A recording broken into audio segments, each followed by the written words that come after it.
Hello, and welcome back to TA Family Drama, the channel where we dive into the deepest, most complex trenches of family betrayal and ultimate triumph. I'm your host, and today we unearth the heartbreaking story of Madison, a woman who sought acceptance only to find she'd been quietly erased. This is a tale that begins not with a grand announcement, but with 3 empty chairs at a wedding ceremony, a seemingly innocent $18 text message, and a family secret, a multi-year financial fraud that Madison had been blind to for decades. Her world was shattered when she realized her existence was measured not by her achievements, but by her bank account. Before we begin this powerful journey of self-reclamation, a single like, a genuine share, and 1 subscribe will help me reach our goal of 10,000 followers and help others who desperately need to hear this message. Today's narrative holds profound lessons about boundaries, the high cost of silence, and the irreplaceable value of standing up for your own worth. As Maya Angelou wisely said, "When someone shows you who they are, believe them the first time." What would you do if the people you loved most quietly erased you from their happiest day, only to call you back when their own empire began to crumble? My name is Madison Claire Hart, 29, a senior data engineer at a major tech corporation in Seattle. That evening, standing on stage to accept the industry's prestigious Data Engineer of the Year award, the spotlight was so blinding I couldn't clearly see the audience below. But I didn't need to see. I knew. The front row, where a family reserved sign should have been placed, was completely empty. The atmosphere in this grand Hyatt ballroom was thick with the thunderous applause of over 300 colleagues and industry rivals who were enthusiastically celebrating my achievement. I accepted the heavy metallic trophy, offered my scripted smile, and delivered a fluent thank you speech. They lauded the breakthrough nature of the algorithm I developed. They celebrated my phenomenal rate of ascension. Yet, amidst this very moment of glory, the applause only made the invisible void in my heart echo louder. I stood there alone. Surrounded by hundreds of strangers, I felt more isolated than ever. The custom-tailored sapphire blue evening gown felt cold on my shoulders. It had been 2 years since I personally redesigned my condo, and 5 years since I made the decision to move to the West Coast. Yet tonight, I was 8-year-old me again, standing outside a window, looking in at a Christmas party I hadn't been invited to. Success. That's the word everyone assigned to me, Madison Hart, the self-made woman who left her conservative East Coast family behind to build a career. But success unwitnessed by anyone close to you, an unshared triumph, turned out to be a dull, persistent ache, worse than any failure. I stepped off the stage, the smile remaining until I found Jen, my closest colleague. She hugged me tightly. The warmth and pride in her embrace were genuine. "Amazing. Maddie," Jen whispered in my ear. "This is the payoff you deserve." "Thank you, Jen. Thank you for being here." I struggled to keep my voice steady. I knew Jen had postponed her flight to visit her family just to stay for this. We walked toward our team's table, and my gaze couldn't help but sweep across that empty row one last time. Not a single text, not one missed call.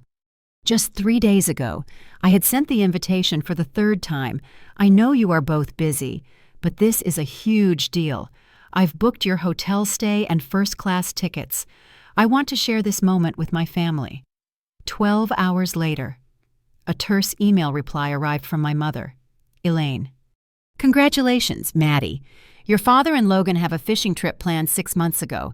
You know your brother values this tradition immensely. Please, Trey, your father and Logan had a fishing trip planned 6 months ago, a handbag, always material. A $1,000 handbag to compensate for a 29-year-old emptiness."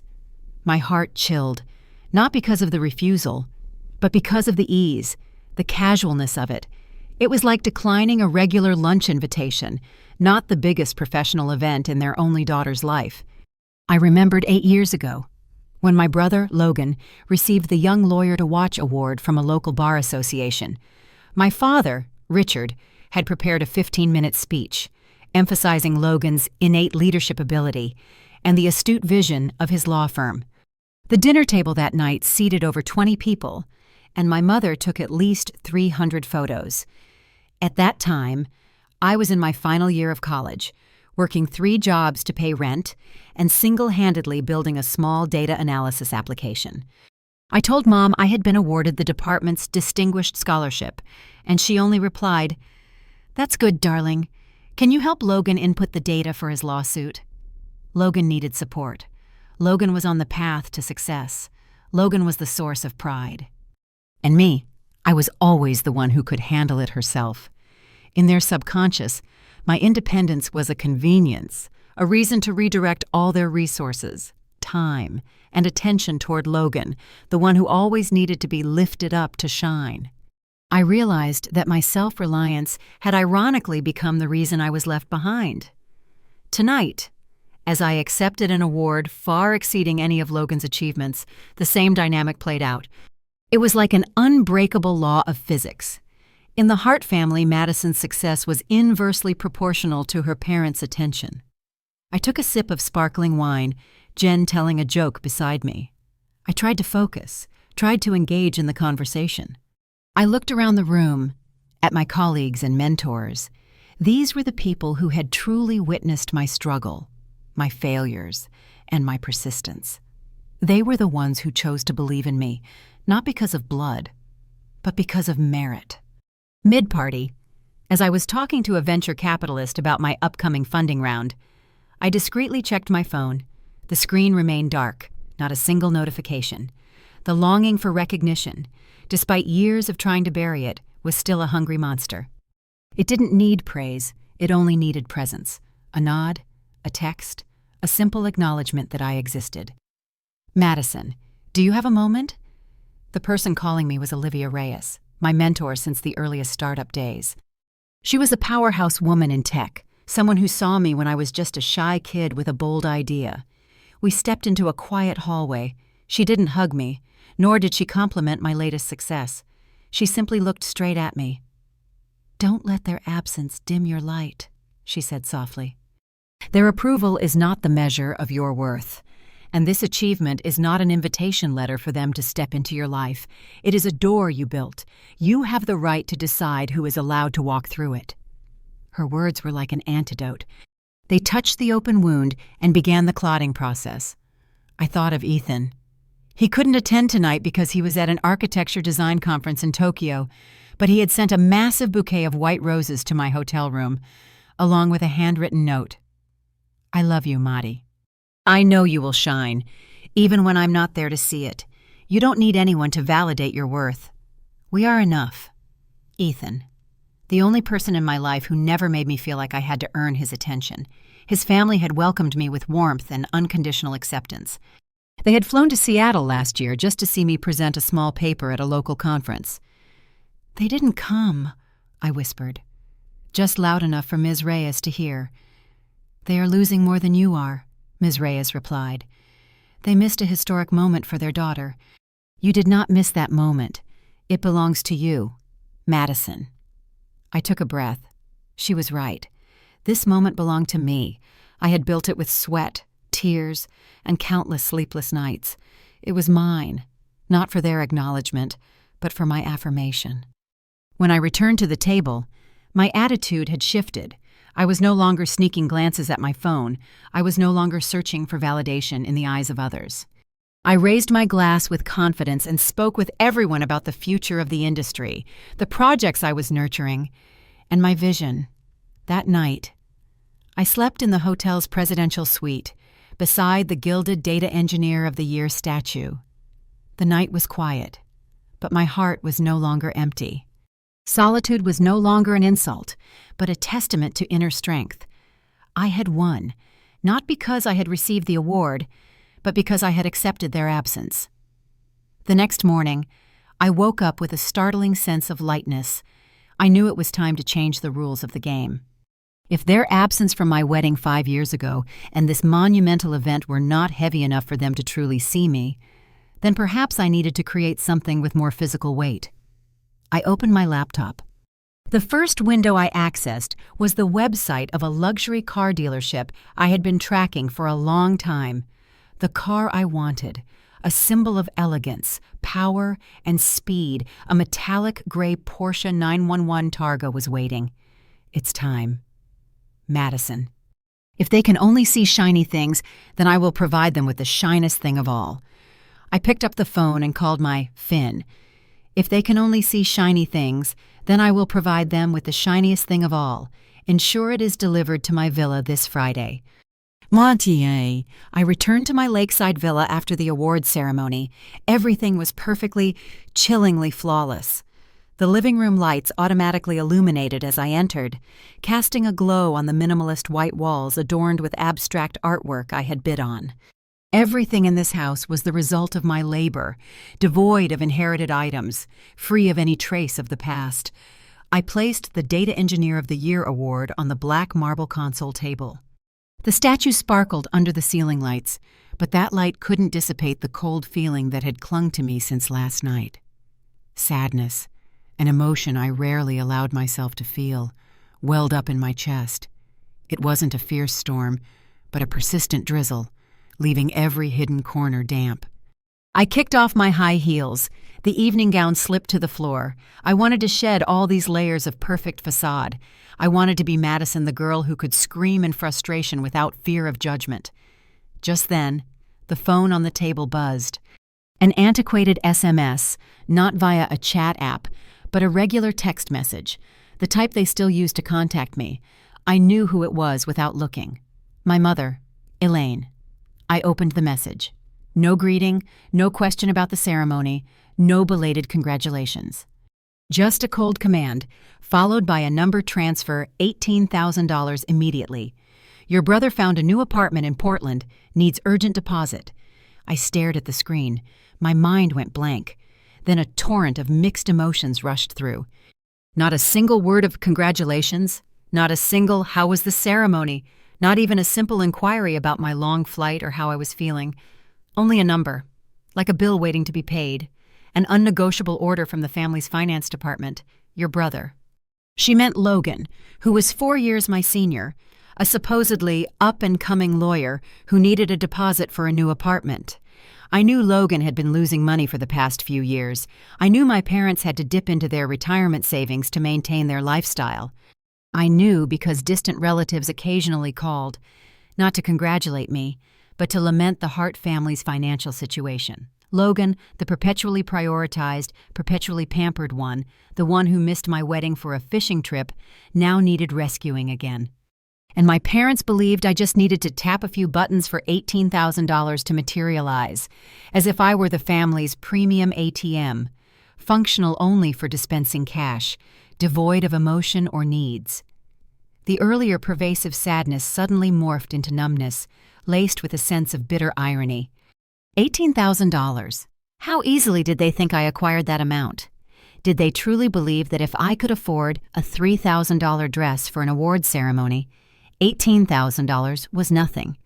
I felt an invisible thread, the last connection to expectation and the desire for familial love, snap inside me. It broke gently, silently, but decisively.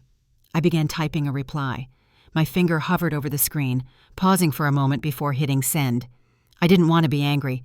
Anger was too potent an emotion, and I had decided they weren't worthy of that energy from me. I sent back exactly 18, accompanied by a simple sentence, "If money is so important, here." I hit send. The message went through, and I could almost visualize my mother's reaction on the other end: confusion, then anger, and finally disappointment. But not disappointment in themselves, disappointment in my selfishness. I set the phone down on the table, feeling like I had just signed a personal declaration of independence. I had stopped trying to buy their approval with success, and now I was stopping trying to buy their attention with money. 18. It was symbolic of the recognition I received. 18 years of neglect traded for $18. But little did I know, this small symbolic act was the opening shot for a much larger storm. I couldn't sleep that night. I got up and went straight to the small library in my house, where I kept the rare memorabilia from my past. I found an old notebook from high school. Inside were scribbles of my first startup ideas, minor academic awards, and the invitation card to my local art exhibition when I was 12. I had invited my parents. I had excitedly explained that my art teacher said I had extraordinary talent. "That's nice, honey," my mom said, glancing at the painting while preparing dinner. "But Logan needs more focus right now. He's competing in the regional debate. You understand, Muddy." I understood. I always understood. I understood that I had to be the adult while my parents were still emotional children, only paying attention to whoever cried the loudest. I picked up my phone. Still no reply about the $18. Instead, an Instagram message from Hannah, Logan's wife. She posted a picture of Logan fishing on a luxury boat, my father sitting beside him, both grinning widely. Unbreakable family tradition. #quality time, #fishing. Weekend location tag, Oregon coast, completely contradicting the urgency of Logan needing a deposit for an apartment in Portland. My stomach twisted. Not because I envied the fishing trip, but because of their blatant deceit. They lied to avoid my awards ceremony, and now they were using that very lie to try and extract money from me to solve Logan's problems. They didn't just abandon me, they exploited me. But in that moment, a crucial realization struck me. Logan wasn't my rival. Logan was their other victim. He was the only child allowed to be weak and dependent, and that was quietly destroying him. This epiphany brought a terrifying calm. I was no longer angry. I just felt a cold clarity. I started planning for the Porsche. It wasn't just a car. It would be an undeniable symbol of financial independence, an unyielding mirror reflecting everything they had missed. I opened my email and drafted a message. Recipients Logan, Elaine, and Richard Hart. Subject: family meeting invitation. Content blank. I would fill it in after the Porsche was parked in my driveway. I looked at the Data Engineer of the Year statue on the table. It was no longer just an award for me, it was a weapon. I told myself, they want a number. Madison. I will give them a number they can never ignore. $135,000, the Porsche Targa. That number would say it all. I turned off the lights and went to sleep. For the first time in years, no longer feeling like I was waiting for a call from my family. I had cut the cord and stepped out of the drizzle. Little did I know, the real storm was just beginning to gather. But this time, I wouldn't stand still and take it. I would drive my Porsche right into the eye of the storm. The truth was, I had always been the one carrying the weight, even when I was a child who needed sheltering. Looking back at my time at home, I could hardly recall a moment when I was allowed to be weak or dependent. I was programmed to be the family's problem solver, the adult in a house where I should have been the child. From the age of 15, when most of my friends were worrying about getting their driver's licenses or their first date, I was working tirelessly. I waited tables at Wendy's, the smell of grease clinging to my hair and uniform. I staffed the library, shelving the books I dreamed of reading. I clerked at the local convenience store, earning a meager but steady income. My parents didn't force me to work. But their subtle encouragement, their expectation, was clearer than any direct order. "Our family counts on you, Maddie," my mother, Elaine, often said, her voice laced with false confidence. "You're smart. You can manage yourself. Your brother needs a brighter future. Logan needs to focus on law school, not be distracted by trivial things like money." And I believed her. I believed it was a fair exchange. I thought that by sacrificing my present, I was purchasing a position in the family, a prioritized spot in their hearts. I believed my financial support was a form of love language they could understand. I sent my first paycheck to buy a new saxophone for Logan after his old one was lost during a camping trip. I paid for his tutoring when he failed calculus. I even secretly covered the utility bills my parents just happened to miss the deadline to avoid tense dinner table arguments. Every time I transferred money, I would include a small, unspoken question, "Are you proud of me?" The answer was always a deft evasion. "You're doing great, Maddie. You've helped Logan so much." My father, Richard, would say, his eyes still glued to the morning paper. They never said, "We are proud of you, Madison, for who you are."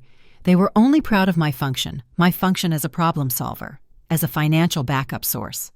When I graduated from college with a data engineering degree and accepted a job offer in Seattle, a city thousands of miles away, I thought the geographical distance would change the dynamic. I thought that when I wasn't physically near, they would have to reach out to me with words, with affection, not with material needs.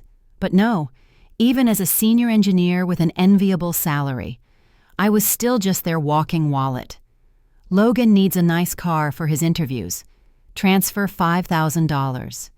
Mom wants to vacation with Logan and Hannah, Logan's wife, in Tahoe. Transfer $3,000. Logan needs a deposit for his new apartment. The latest $18,000 text. Each time I made the transfer, but with the money came a small piece of my heart shattering. I had lived in a delusion for almost 30 years. I had believed, if only I try harder, succeed more, provide more, they will have to see me, they will have to be proud. I plunged into work, into projects, into further education so I could earn an even higher salary. Every promotion wasn't a joy for me, but a desperate effort to buy love. But standing in the Grand Hyatt ballroom last night, amidst that empty family row, all delusions collapsed. I suddenly saw the cruel truth. As clear as the computer screen I used for data analysis, I was not lacking in effort. I had exerted more effort than anyone else in the Hart family. They were lacking in love. They were incapable of loving an independent child. They only knew how to love Logan's dependents, which made them feel like important parents, like problem solvers. And me? I was a self-sufficient adult from the age of 15, a convenient nuisance. Tonight, as I curled up on the Italian leather sofa and stared at the $18,000 text, I no longer felt anger. I felt pity for myself, for having wasted almost 3 decades waiting for something that would never come. I remembered Ms. Reyes's words, "Their approval is not the measure of your worth." It was time for me to prove that, not by showing them how successful I was, but by showing them how strong my boundaries were. I stood up and went to my desk. I opened my computer and began reviewing the sales contract for the metallic gray Porsche Targa, $135,000, a number that could either rescue Logan from his minor debt or help me assert my self-worth. I chose the latter. The car purchase was not an impulse. It was a strategic calculation. It was a material declaration of power, the only language my family understood. I wasn't buying the car to make them proud. I was buying it to force them to confront me. If they could only be reminded of my existence through numbers, I would give them a number they couldn't ignore. If they missed my wedding 4 years ago and missed my accolade, they wouldn't be able to miss this car. I finalized the purchase procedures. The delivery date was set. Then, I turned back to my $18 text. I switched my phone to silent mode. I wanted to hear the ring when they called. Not long after, the phone vibrated. The ID showed my mother's name, Elaine. I took a deep breath and answered, "Madison Claire Hart, what on earth do you think you're doing?" My mother's voice was sharp, devoid of her usual passive indifference. "Hello, Mom," I replied with my most composed and professional voice. "I thought I was sending $18 for an urgent request. 18,000, Madison, 18,000. Are you trying to teach me a lesson? Do you know how much trouble Logan is in?" "I know Logan is on the Oregon coast fishing for a family tradition, according to Hannah's Instagram photo," I said, maintaining a neutral tone. I checked the data. The silence on the other end was prolonged, heavy. This was the first time I had openly challenged their lie so directly. "We need to talk," my mother stammered, her initial anger turning into panic. "Yes, we do need to talk," I agreed. "But I won't do it over the phone or through text. Logan can sort out his own deposit. Or, if things are as serious as you say, let's schedule a formal family meeting. Here, in Seattle. I'll fly them first-class tickets. But they have to come. We will call you back. Your father needs to speak with you." "I'll wait," I said, and hung up before she could reply. I looked at the darkened phone screen. I had triggered them. Everything had begun. This time, the game was mine. I was the one setting the rules. And the first rule was, they have to come to me. The decision to buy the Porsche and the cold $18 refusal had given me a sense of power. But with power came the necessity to protect it. I knew perfectly well that after last night's phone call, my family wouldn't let things lie. They would try everything to reestablish the old order. Madison is the giver. They are the takers. Immediately after hanging up, I called a professional locksmith to my villa, not because I feared a break-in, but because I feared the invisible intrusion from the past. Until that day, my father still held a spare key to my old East Coast apartment, and even after moving to Seattle, the feeling of being controlled was a persistent haunt. The locksmith, an older, bespectacled man, worked quickly and efficiently. I stood there, watching his every movement as he removed the old brass lock, replacing it with a modern, digital security system. The moment the main door clicked shut with the new lock, a surprising relief spread through me. It was a breath I hadn't been allowed to take for years, the breath of absolute privacy. No one but me held the key. No one could enter this space without my express permission. This was Madison Hart's space, not an extension campus of the Hart family. I felt like I had just lifted an invisible psychological burden that had weighed on me for 2 decades. This wasn't just about changing a door lock. It was about establishing the first and most crucial physical boundary. The next morning, I woke up early, brewed a strong cup of Arabica coffee, and sat by the large window overlooking Lake Washington. The early sun streamed into the room. I felt a profound and rare stillness. This was the peace I had fought for. I allowed myself 10 minutes without thinking about work or family, but that peace didn't last. Exactly at 8 a.m., a persistent, strong, and insistent knocking echoed at the door. I frowned. Jen never came over early without notice. I got up and went to the security camera monitor. My heart sank. Standing at the door were 2 Seattle City police officers in dark blue uniforms, standing formally beside a patrol car. I unlocked the door remotely. A sense of foreboding surged. "Good morning, Ms. Hart," one of the officers said, a woman with a serious expression. "We received a welfare check report." "A report about what?" I asked, trying to keep my voice steady. "A wellness check. Your mother called the local police department. She reported that you were mentally unstable and had alarmingly isolated yourself. She requested us to check on your status." I was stunned. My whole body felt frozen. Mentally unstable, self-isolating. So, all it took was for me not to send $18,000 and to dare to set a boundary, and I instantly became unstable. My family's logic was simple and cruel. Submission equals normal. Resistance equals insanity. They didn't send the police to ask about my award or about the work I was doing. They sent the police because I refused to be an ATM. This was gaslighting at its highest level, using the power of the state to coerce my compliance. I took a deep breath, controlling the rising fury. I knew I had to act completely rationally and professionally. "Officers," I said, my voice becoming as cold as a data analysis report. "As you can clearly see, I am perfectly healthy. I'm having my coffee, preparing for a 9 a.m. meeting. I just received the Data Engineer of the Year award. This situation is an unfortunate misunderstanding." I invited them inside. "Please, take a look around. I live alone here in Seattle. I have no one nearby. But I have a successful career, a comfortable home, and a professional support system. My mother, Elaine Hart, is on the East Coast, and it appears she is using the state's emergency system to make a personal harassment call." The 2 officers looked around the pristine living room, at the desk with my 2 large computer monitors and my packed meeting calendar. They looked at me, a young woman in a neat silk robe, speaking clearly, with no sign of panic or distress. After a few quick check-in questions, the female officer nodded. "We apologize for the inconvenience, Ms. Hart. We are just following protocol. We will document that you are fully healthy and lucid." They left, the sound of the patrol car slowly fading in the quiet neighborhood. I closed the door. My hands were trembling as I leaned against the newly locked entrance. They had just crossed a new line. It was no longer about passive-aggressive words or mere financial requests.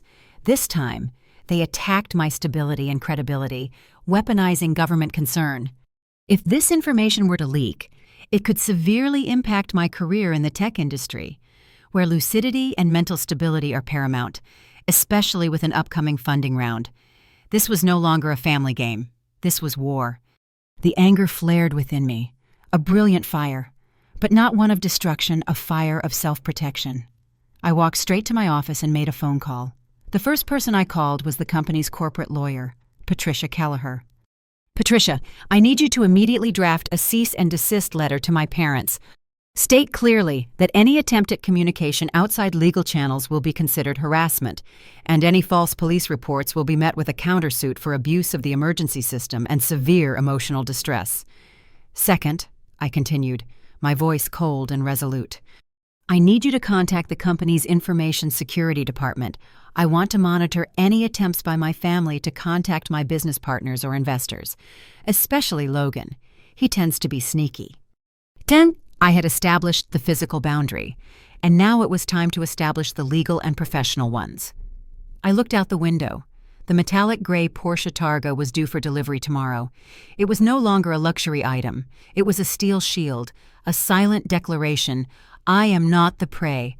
I am the predator. I knew they would have to call soon. That call wouldn't be an apology, but a demand. And I would be ready for that moment. I wouldn't just demand ransom for my silence. I would reclaim the respect they had stolen from me for all these years. The family meeting I requested would take place, but not on their terms. It would be a conference where I was the chair and they were the defendants. I sat down and began drafting the agenda for that family meeting. It wouldn't just be about Logan's debt. It would be about 29 years of being forgotten. The police wellness check incident forced me to heighten my vigilance.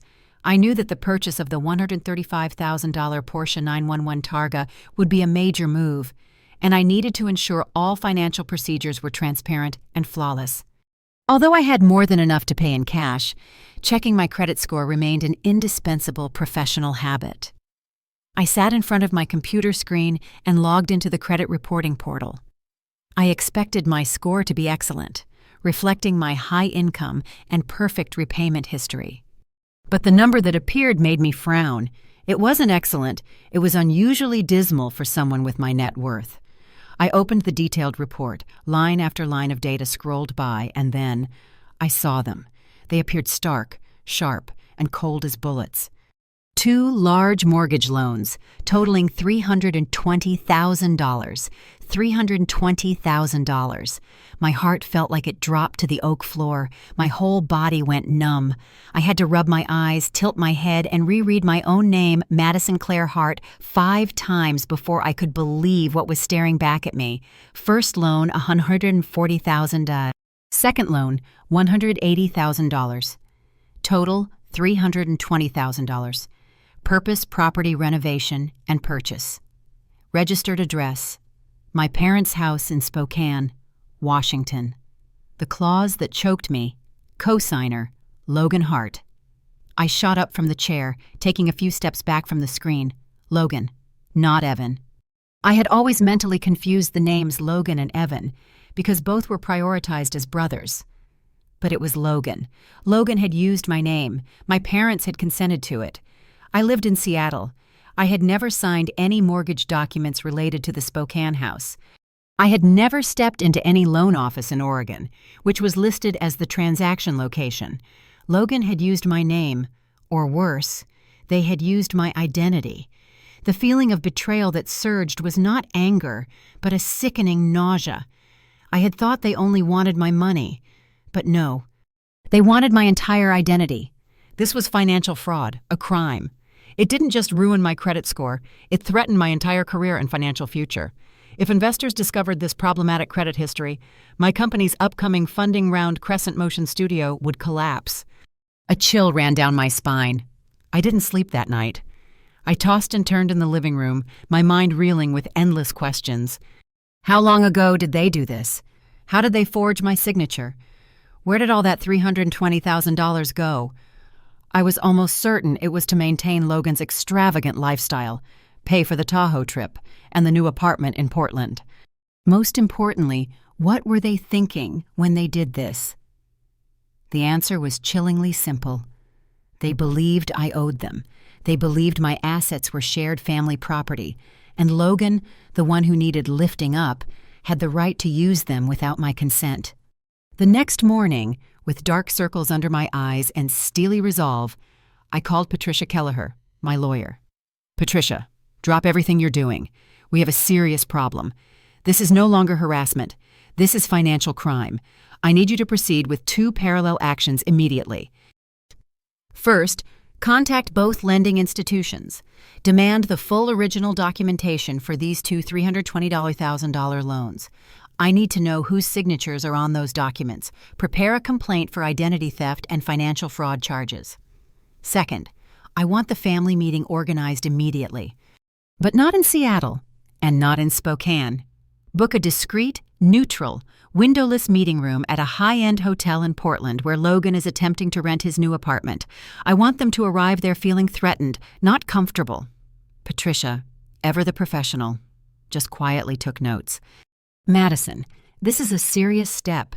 Are you sure you want to escalate this to the legal level right away? Do you want to try mediation first?" "They sent the police to my house, Patricia. They stole my identity to help Logan. Mediation ended the moment they forged my signature. This time, I am not yielding. I want them to face the truth. Invite them to Portland. I will meet them there in my new Porsche." The car purchase, which had been merely a symbolic gesture, now took on a much deeper meaning. The Porsche was no longer a luxury car. It was physical proof of the financial capability they were trying to steal through fraud. I spent the entire afternoon preparing for the meeting. I printed the credit report, highlighting the 2 $320,000 loans in red pen. I prepared a list of questions, not to demand money, but to demand a confession and an apology for 29 years of manipulation. I thought of Logan. I didn't hate him. He was just a flawed product of my parents, a person who was always allowed to fail because I was always there to clean up. But this time, his actions had crossed the line of familial affection. I looked in the mirror. Staring back was no longer the scared girl trying to buy love with success. It was a cold, determined woman, a data engineer who had found the flaw in her family's system and was ready to fix it at any cost. I was ready for war. The upcoming meeting in Portland would not be a reunion, but a privately held trial, and I would be the judge. I waited 3 days after discovering the 2 $320,000 loans, 3 days for my lawyer, Patricia Kelleher, to send the formal letter and arrange the meeting in Portland. I had decided not to let them suspect that I already knew about the financial fraud. I wanted to catch them red-handed at the meeting table, where Logan would also be present. My mother, Elaine. However, couldn't wait that long. Exactly at 7 p.m. on Thursday. My phone rang. The ID displayed my mother's name. This time, I felt no anxiety or fear. I felt a cold curiosity. I answered the call. "Madison, you got the lawyer's letter, didn't you?" My mother's voice lacked the anger from the morning of the police check, replaced instead by a feigned exhaustion, used to elicit sympathy. "Do you want to talk about the letter? Or about the 2 mortgage loans totaling $320,000 under my name?" I cut straight to the point, my voice sharp as ice. The silence on the other end was prolonged and heavy. My mother was taking a deep breath, as if preparing for a grand performance. "Maddie, listen to me," she began, using the familiar martyr-mother tone I knew from childhood. "It's nothing serious. This is just a temporary arrangement, a contingency plan. You know Logan is struggling. He can't get a large loan with his credit history, and we needed cash flow to cover unexpected costs, to help him get a fresh start in Portland." "And you used my name to take out the loans?" I asked, keeping my voice low and deliberate. I wanted her to voice her own actions. My mother sighed, a theatrical sigh, as if I were the unreasonable one causing all the trouble. "You should be understanding of your family, my dear.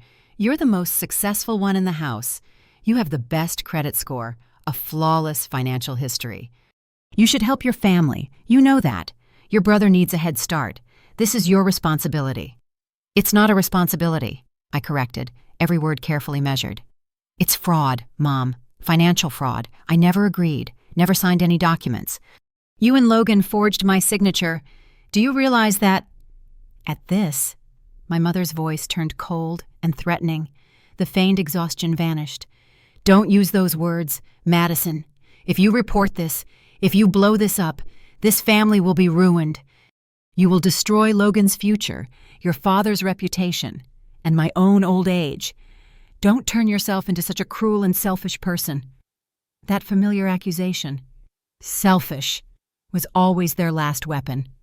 In the past, it would have sent me reeling in fear and retreat, rushing to transfer money to prove I wasn't heartless. But this time was different. I stayed silent.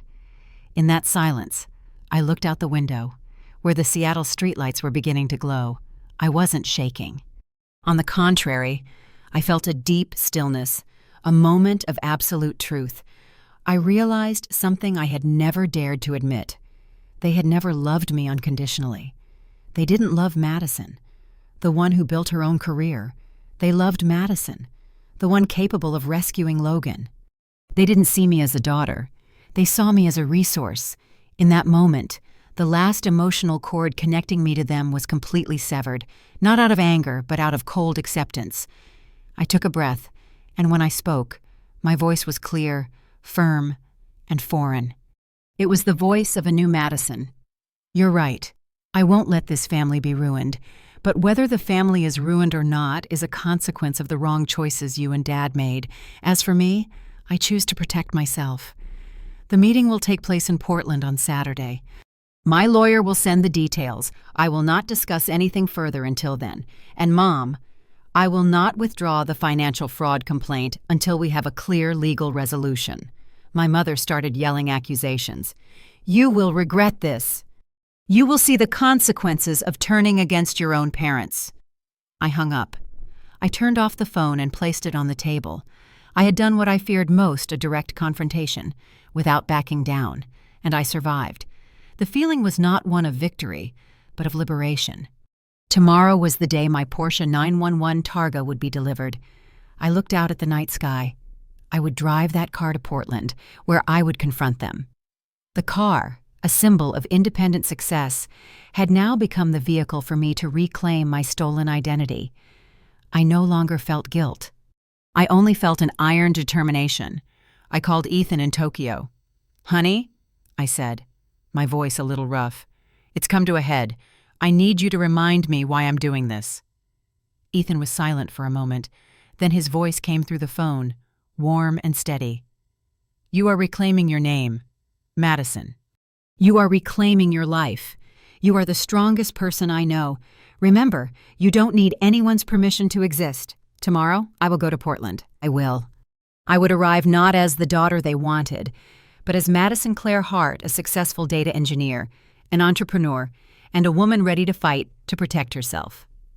I drove the metallic gray Porsche 911 Targa to Portland. The car glided smoothly on the highway. Its power and solidity gave me a sense of security I had never found in my family's embrace. The car was the ultimate assertion of my independence, and I knew it would be the first thing to hit them when I showed up. I didn't choose a discreet meeting room as I had told my lawyer. I chose an old, noisy, and crowded diner right near the Portland train station, a place where blue and red neon lights cast a dim glow, where the sizzle of frying oil and the laughter of patrons created a chaotic backdrop. I chose this place for 2 reasons. First, no one could make a scene or apply emotional pressure in a public place. Second, the rawness and commonness of the diner would create a stark contrast to the gravity of a $320,000 financial confrontation. I arrived early, sat at a red leather booth in a secluded corner, ordered a black coffee, and waited. I placed my leather briefcase containing the documents and credit report on the table. Inside, there was also a copy of the cease and desist letter from lawyer Patricia Kelleher, exactly at 7 p.m. The old glass door opened. My mother, Elaine, walked in first. She wore an expensive faux fur coat and high heels, trying to maintain the facade of a refined woman attending to a family duty. She glided through the diner as if entering a filthy place, but her smile remained composed, as if nothing serious was happening. My father, Richard, followed. He was silent as usual, hands in his pockets, his gaze evasive, as if he were just an observer and not an accomplice. Logan walked in last. He wore a designer shirt, his face clearly showing annoyance and irritation at having to be here. He looked around, frowning when he realized I had chosen a place not at all worthy of their status. "Hello, Maddie." "Thank you for arranging this," my mother said, attempting to embrace me. I leaned away, avoiding her touch. "Sit down, Mom. We don't have much time." They sat down. Logan sat opposite me, crossing his legs arrogantly. "All right, Maddie. If you want to talk about the deposit for Logan's apartment, we can resolve this quickly. He needs it urgently." My father spoke up, his voice deep and authoritative, attempting to regain control of the conversation. I didn't answer. I looked straight into the eyes of each of them, from Mom to Dad, and finally, Logan. I reached for my leather briefcase. I pulled out the detailed credit report and placed it on the table, between the coffee mugs and the sugar holder. I pushed it toward them. "This is why we are here," I said. My voice was steady, as if presenting a data analysis to the board of directors. 2 mortgage loans, totaling $350,000, all under the name Madison Claire Hart.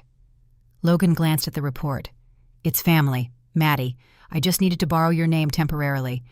My credit score wasn't great, and Mom and Dad needed cash flow fast. What's the big deal?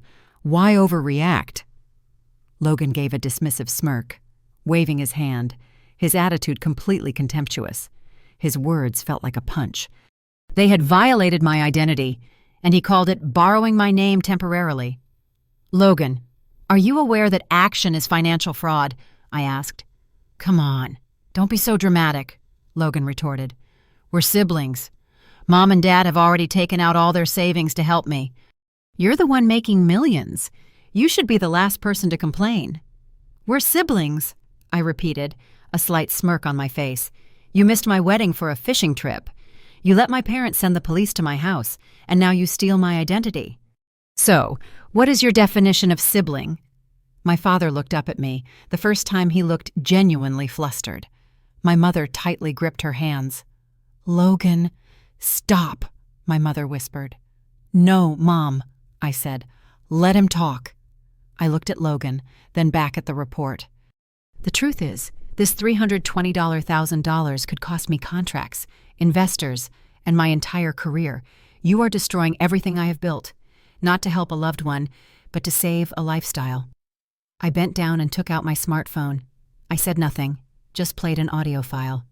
My mother's voice rang out clearly over the diner's noise, loud enough for everyone at the table to hear. It was the conversation from last night, my mother on recording. "You are successful. You should help your family. That is your responsibility." Me on recording. "That is fraud." My mother on recording. "Don't turn yourself into a cruel person. If you report this family will be ruined." When the recording ended, the whole diner seemed to freeze, suddenly quiet. The surrounding noise seemed to vanish, leaving only the deafening silence at our table. My mother's face went pale, her eyes wide with shock and fury. My father bowed his head, as if he were reading an important document on the tabletop. Logan, who was always arrogant, shot up, knocking over a glass of water, then immediately sat down, his face flushed with shame. They hadn't known I was recording them. The truth didn't need my explanation. It was exposed on its own, cold, naked, and undeniable. The recording was evidence of the manipulation. The credit report was evidence of the crime. "Mom, Dad, Logan," I said, breaking the silence. "We are not here to discuss $18,000. We are here to discuss $320,000 that was stolen, the betrayal, and the fact that you were willing to use the police and psychological attacks to coerce me. Which one of you forged the signature on this documentation?" My mother lifted her head, her gaze no longer apologetic, but full of hatred. "You dared to record me! Madison! What game are you playing? You've crossed the line." "The line was crossed when I found my name on a mortgage document," I replied, unflinching. "And this is our final meeting, unless you agree to my terms." I pulled out a legal settlement drafted by Patricia. "I am not asking for the $320,000 back.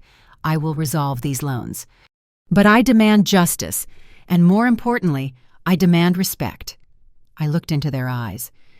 "Before we talk about saving this family, I want to know, why did you miss my wedding?" The question dropped like a stone. All the deceit, the fraud, and the years of exploitation led back to that single moment, the absence. The naked truth had been exposed. Now was the time for me to reclaim the truth for myself. The confrontation at the Portland diner ended in chaos. My mother, Elaine, cried hysterically, but her tears were not for remorse, but for the loss of control. She was furious about being recorded and cornered. Logan transitioned from arrogance to self-pity, blaming me for humiliating him in public. My father, Richard, said only one sentence before the three of them hastily left: "You are making the biggest mistake of your life, Madison." They left me with the stack of documents and a messy table, but I didn't feel defeated. I felt relief. Finally, the truth had been spoken. Immediately after they left, I called Patricia Kelleher. "Patricia, proceed." Within 24 hours, as per my instructions, Patricia filed a complaint with the Federal Trade Commission, FTC, sent a formal notice to Oregon Mutual Bank where the 2 mortgage loans were dispersed, and a detailed report to the Seattle Police Department regarding the abuse of the emergency system and harassment. I had done the thing I feared the most. I had officially initiated legal proceedings against my own family. And just as I predicted, my phone exploded. Texts and missed calls came in a rush, forming a chaotic and contradictory stream of emotions. From my mother-weak apologies mixed with accusations. "I'm sorry, darling, but you know this is for Logan. Withdraw the complaint. Don't involve the police. I don't want this to become public." From my father, disappointment and threats. "You are betraying us, Madison. Who will trust you if you do this? Do you know what Logan has been facing?" But the message that was the most heartbreaking, and also the most clarifying, came from Logan. He sent a lengthy, dramatic paragraph, completely ignoring his financial fraud. "You are ruining my future. My music studio is about to collapse. I worked so hard to start this, and you, who have everything, won't help me a little. Why won't you help, Madison? Don't you love me? You are so selfish." I read the text, and my heart gave a sharp pang. Music studio. Not a successful law firm, as my parents always advertised, but a risky and immature art project that required constant cash infusion. That feeling of heartache was real. Logan was a victim of excessive expectation and overindulgence. He wasn't taught self-reliance. He was taught to depend on others to achieve his dreams. But that very pang of heartache was the sharpest reminder of why I had to leave. For years, I had given them the right to use me as a bottomless wallet, an unlimited resource without needing permission or thanks, and more importantly, I had been silent. My silence in the face of their lies, their favoritism, and their unreasonable financial demands had turned them into accustomed abusers. Every time I transferred money without debate, I tacitly agreed that my presence was only worth the amount of money I sent. I had been silent for too long. That silence was the highest price I had ever paid. It cost me my identity both literally and figuratively, and nearly my career. Now was the time I stood up for myself. I walked out to the garage, where the metallic gray Porsche 911 Targa was parked. The garage light shone on the glossy paint, and I saw my reflection in it, not the weak girl in the evening gown, but a strong, determined woman. I took out my phone and opened Logan's message.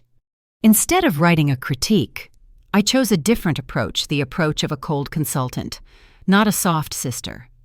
"Logan, I will resolve those mortgage loans, not because I owe you, but because I am protecting my own financial reputation.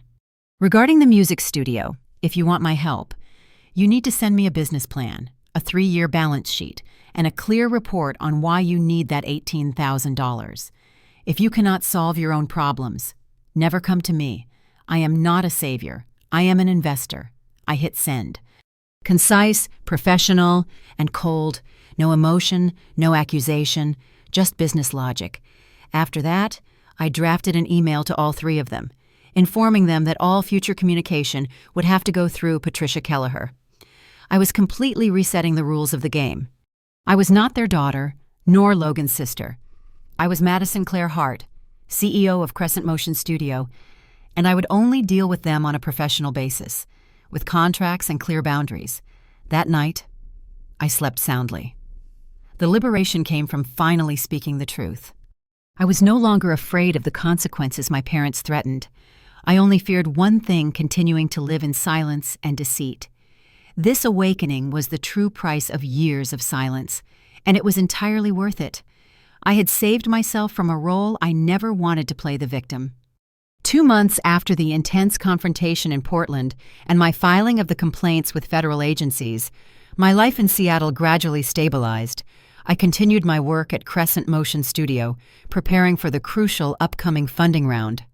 My phone still blew up with harassing calls from relatives, but thanks to Patricia Kelleher, we managed to block most of them. I tried not to think about the Hart family in Spokane. I focused on the people who chose me: Ethan, the Crescent Motion team, and Ms. Olivia Reyes.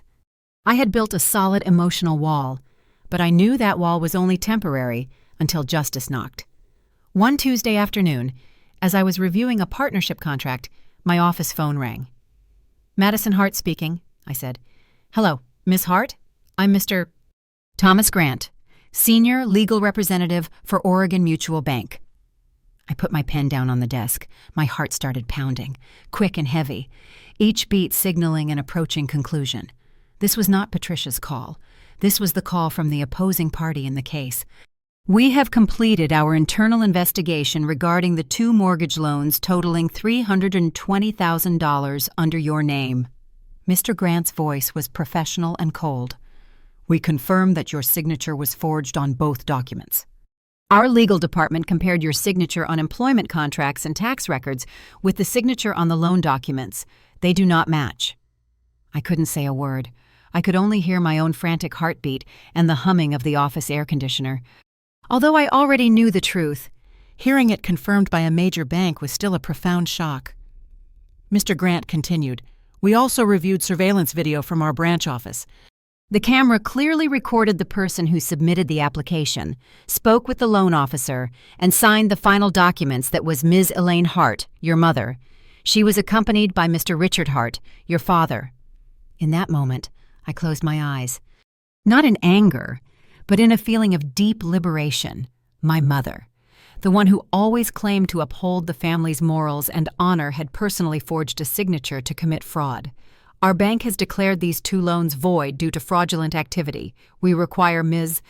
Elaine Hart to repay the full principal amount, along with penalties and accrued interest, within 7 days, failing which, we will forward the file to criminal investigators. We have also sent notice to Mr. Richard Hart for the charge of complicity in signature forgery." "What about Logan Hart?" I asked, my voice hoarse. "As the co-signer, his credit profile has been flagged as high risk, losing him the right to secure loans from major financial institutions for at least 5 years. All his personal assets will be frozen by the bank until the loans are resolved." I thanked Mr. Grant, hung up, and leaned my head against the back of the chair. I had won. I had protected my name and my financial future, but I didn't feel happy, nor triumphant.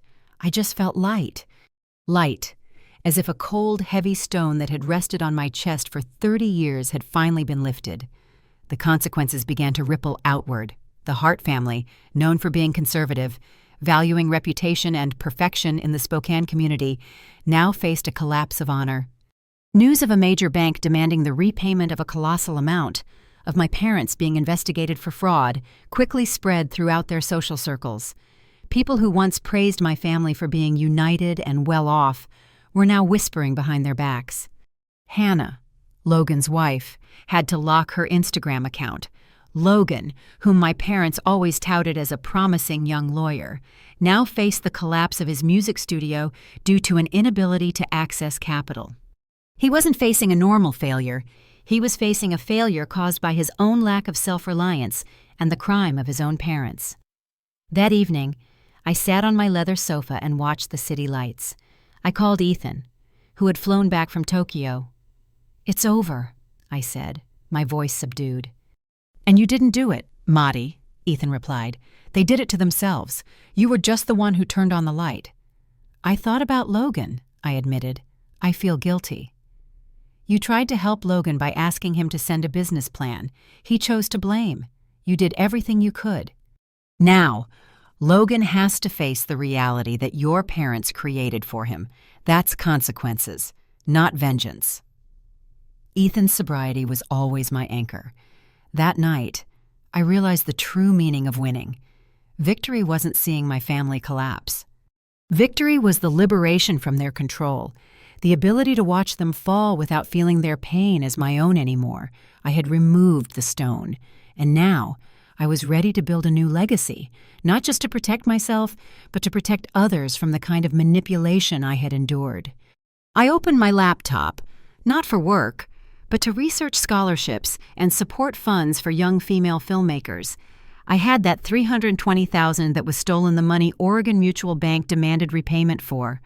Now was the time for me to use my success to create a different legacy, a legacy untainted by manipulation. If my parents viewed money as a tool for control, I would view money as a tool for empowerment and freedom. After 2 stressful months of waiting and following the shock of the Oregon Mutual Bank call, I decided to return to Seattle. Spokane and Portland were no longer places where I could find peace. They were cities tied to betrayal and the naked truth. The day I drove the Porsche 911 Targa home, the Seattle sky was drizzling. It wasn't heavy rain, but a gentle mist, almost a soft welcome. The scent of hot coffee from a small espresso stand nearby wafted into the damp air, a pleasant and familiar aroma. I stepped into my condo.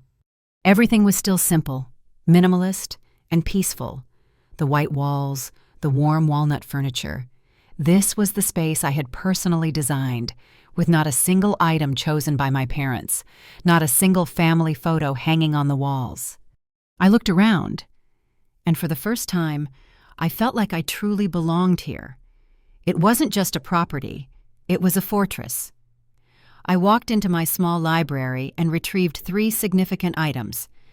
I decided it was time to display my real history, not the history my family wanted others to see. I used a small hammer to drive 3 nails into a blank section of the wall. The first item I hung up the shining Data Engineer of the Year award, symbolizing success and recognition from the outside world.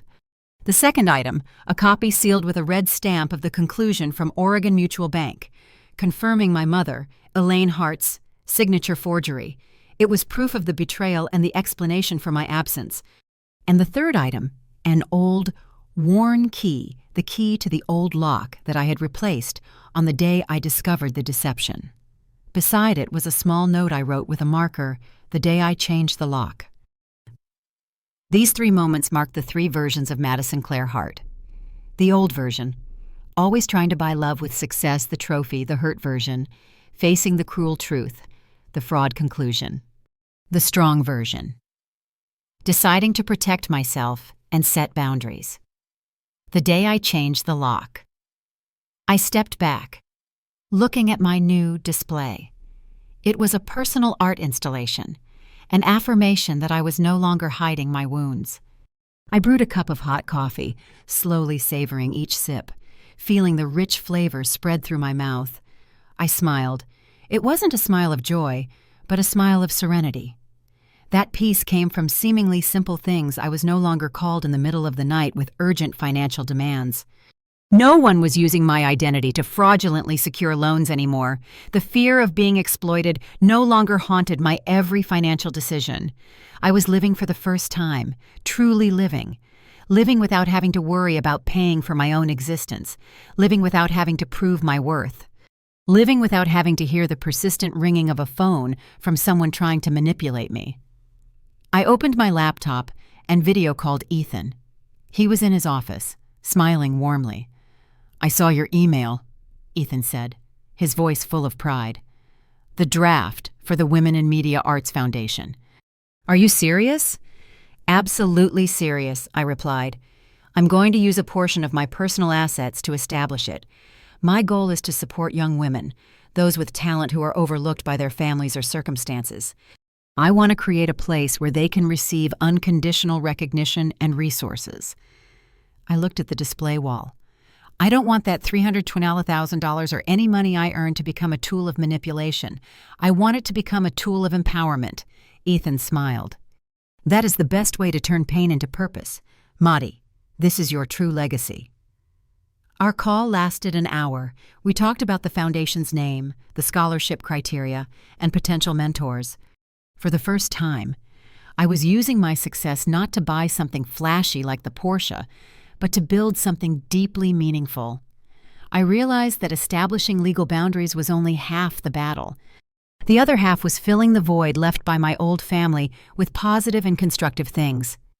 That evening, I took a walk with Ethan along the lake shore. The air was crisp, and we held hands in comfortable silence. "Madi," Ethan suddenly said, "I booked the venue. At Willamette Valley Vineyard. I know you wanted to hold the wedding there."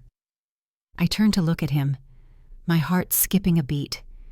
That was the place where I had my wedding 4 years ago, where I faced those 3 empty rows of chairs. Why? Because I want us to have a fresh start. A small ceremony, just with the people who chose to be by your side, a declaration that they missed you, but we didn't miss each other. Tears welled up in my eyes, but this time they were tears of gratitude and healing. I was free, and that freedom had brought me love and purpose. I was ready for the next chapter, the chapter about the family I chose. 10 weeks after my return to Seattle, and a few weeks after my Women in Media Arts Foundation was established, things seemed to have settled. A profound silence followed the great storm. My legal measures and clear boundaries had taken effect. One evening, as I was sitting with Ethan reviewing the final sketches for our renewed celebration ceremony at Willamette Valley Vineyard, my landline rang. I looked at the screen. It was my father's home number in Spokane. I had blocked their cell numbers, but my dad still held on to the habit of using the landline, an archaic practice I had overlooked. I looked at Ethan. He nodded encouragingly. "Are you ready? You don't have to answer." "I need to," I said, taking a deep breath. "I need to know what will be said this time." I picked up the phone. Madison Claire Hart speaking. "Madison, it's your father." "My father, Richard's." Voice lacked the commanding composure or the usual evasiveness. It trembled. It trembled clearly, carrying exhaustion and a hint of desperation. "I'm sorry." An apology, a word I had waited nearly 30 years for, but now it came too late and under such painful circumstances. "I'm sorry for letting Logan and your mother do that. I'm sorry for not coming to your wedding. I'm sorry for letting you fend for yourself for so long." I swallowed hard. Tears didn't fall, but my throat tightened. I was prepared for anger, for threats, but not for this vulnerability and belated apology. "So, why are you calling me, Dad?" I asked, keeping my voice as neutral as possible. "Logan, Evan is panicking. Madison. He's lost his ability to take out loans for the next 5 years. His music studio is about to shut down. He can't handle this failure. You're the only one who can help. Can you withdraw the complaint?" His apology, however sincere, circled back to the ultimate goal, rescuing Logan. I felt a profound wave of disappointment. My father's apology was not an admission of wrongdoing, but a tactic to achieve an outcome. "Dad," I said, my voice dropping, "I am not ruining anyone. I just stopped letting them ruin me." "But can't you understand? If Logan's reputation collapses, the family's reputation collapses. I always tried to protect Logan.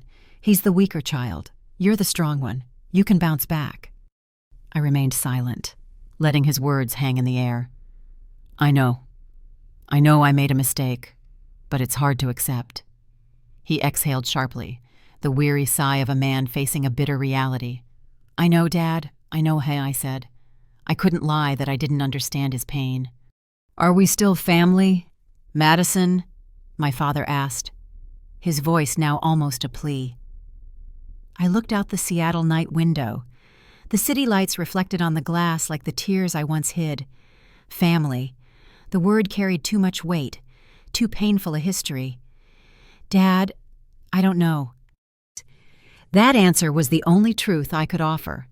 I didn't know if a relationship built on manipulation and deception was still worthy of the name family. "I need time," I continued, "and you need time too. I gave Mom and Logan a chance to send a business plan and prove they wanted to change. They chose to cast blame. I cannot withdraw the complaint. Dad, I made a promise to myself, and I won't go back on that promise. Then, I spoke the words that ended the call. You should speak to my lawyer, Patricia Kelleher. That is my only channel of communication right now. This needs time to heal, and perhaps you and Mom need to find a therapist to fully understand what has happened. My mother started speaking loudly in the background, angry and protesting. Don't listen to her, Richard. She's just being dramatic. I didn't say anything more. I just said, "Goodbye, Dad." And I hung up. Immediately afterward, I went to my cell phone and blocked my father's landline number. The action wasn't out of malice. It was an act of self-preservation. I had to keep the rest of me intact. I had given them one final chance to admit their mistake, and they failed. I turned back to Ethan. He quietly sat down next to me, holding me tight. "I'm so proud of you, Maddie. You held the line." "I didn't do it for revenge," I whispered. "I did it to teach myself that I deserve respect. I can't let them take away my peace anymore." The door was closed. I knew there would still be calls, emails from distant relatives. But I had made the final decision. I chose peace over obligation. Now was the time to focus on Willamette Valley Vineyard, on the foundation, and on the man holding me. That was my family. After the final, poignant call with my father, a true silence enveloped my life. This silence was not a sign of isolation, but the echo of liberation. I had blocked every toxic channel of communication, and my world had become wider, lighter.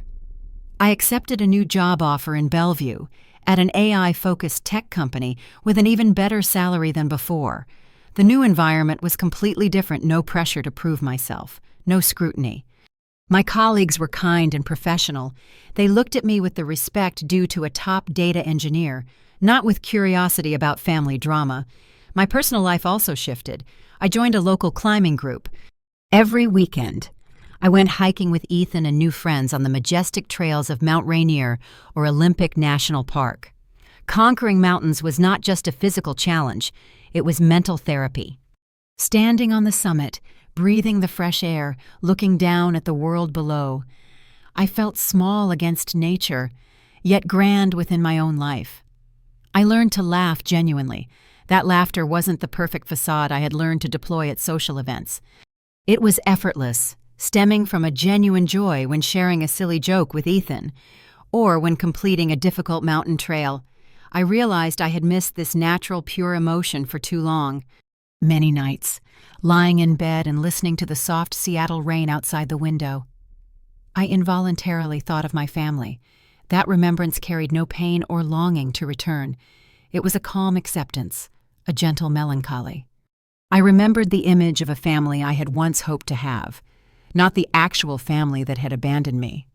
I accepted that there are things you must let go of to truly live for yourself. I was no longer the walking wallet, no longer the daughter who had to sacrifice for someone else's future. I was Madison Claire Hart, a woman who had established her own value and boundaries. My Women in Media Arts Foundation began operating. I dedicated part of my time to mentoring talented young women who were struggling to find recognition and resources. Among them was a young woman named Chloe, whose parents vehemently opposed her decision to pursue a filmmaking career instead of law. When I heard Chloe share her story, I saw my own reflection, a woman forced to choose between her dream and her family's approval. I looked at Chloe and said, "I will support you, unconditionally. You don't need to prove to anyone that you are worthy. You are worthy because you chose your path." Helping Chloe and the other women brought me a deep satisfaction, greater than any award or amount of money I had ever earned. I was turning my pain into power and using that power to light the way for others. One afternoon, Ethan took me to Willamette Valley Vineyard. There were no extravagant roses or a large orchestra. It was just us, the vibrant orange sunset, and the lush rows of grapevines. Ethan knelt down, not with a new ring, but with our 2 original wedding bands. "We got married 4 years ago, Maddie, but tonight I want to marry this version of Madison Hart, the one who is no longer chained, the one who chose freedom over obligation. Will you agree to build a new family with me? A chosen family, where there is no room for judgment or manipulation. Tears streamed down my cheeks, but this time they were tears of gratitude and healing. I didn't need a lavish wedding anymore. I only needed this sincerity and unconditional love. "I do," I said, my voice catching. "We are enough." We exchanged rings, under the glorious sunset, at the very place where I had once felt the most abandoned. It was a perfect form of healing. I was no longer the forsaken daughter. I was myself, whole and at peace. I understood that the journey I had traveled was not about seeking revenge on my old family, but about creating a new one. This new family was not based on blood ties, but on choice, respect, and genuine love. I was ready for a future where I was the author of my own story. I am sitting in my new office in Bellevue, looking out at the Puget Sound shimmering under the afternoon sun, the Porsche 911. Targa is still in the company parking lot, a silent reminder of where I began my journey to reclaim myself. On my desk, there are no longer folders of litigation, but the expansion plan for the Women in Media Arts Foundation. It is over, but my story is not a fairy tale ending. It is a realistic conclusion, paid for with tears, courage, and boundaries set in steel. If you see a part of yourself in this story, if you have ever been Madison, the one who constantly tried to buy love and acceptance with success, I want to share the final lessons that I had to learn over 30 years of my life. Love does not come with an obligation to be harmed. You do not owe anyone your sacrifice or your emotional pain. True love is unconditional, not a financial or emotional transaction. You do not have to endure manipulation or abuse simply because it is family. Love is not a gilded chain disguised as connection. Setting boundaries is not selfish. It is your responsibility to yourself. I used to be terrified of being called cruel. That was the strongest weapon my parents used to control me.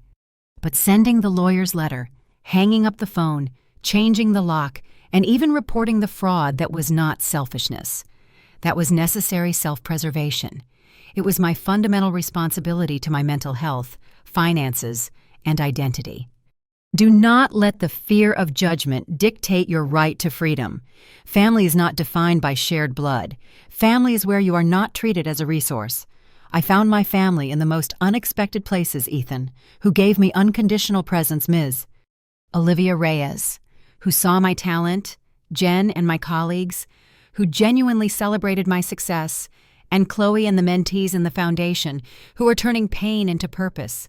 Family is a choice, the community you create to lift you up, not to exploit you. If they only remember you when you have money, they do not love you. They love your assets. Do not wait until others steal your identity, money, or peace of mind to wake up. I endured indelible emotional damage, and I faced the risk of losing my entire career, all because of my prolonged silence.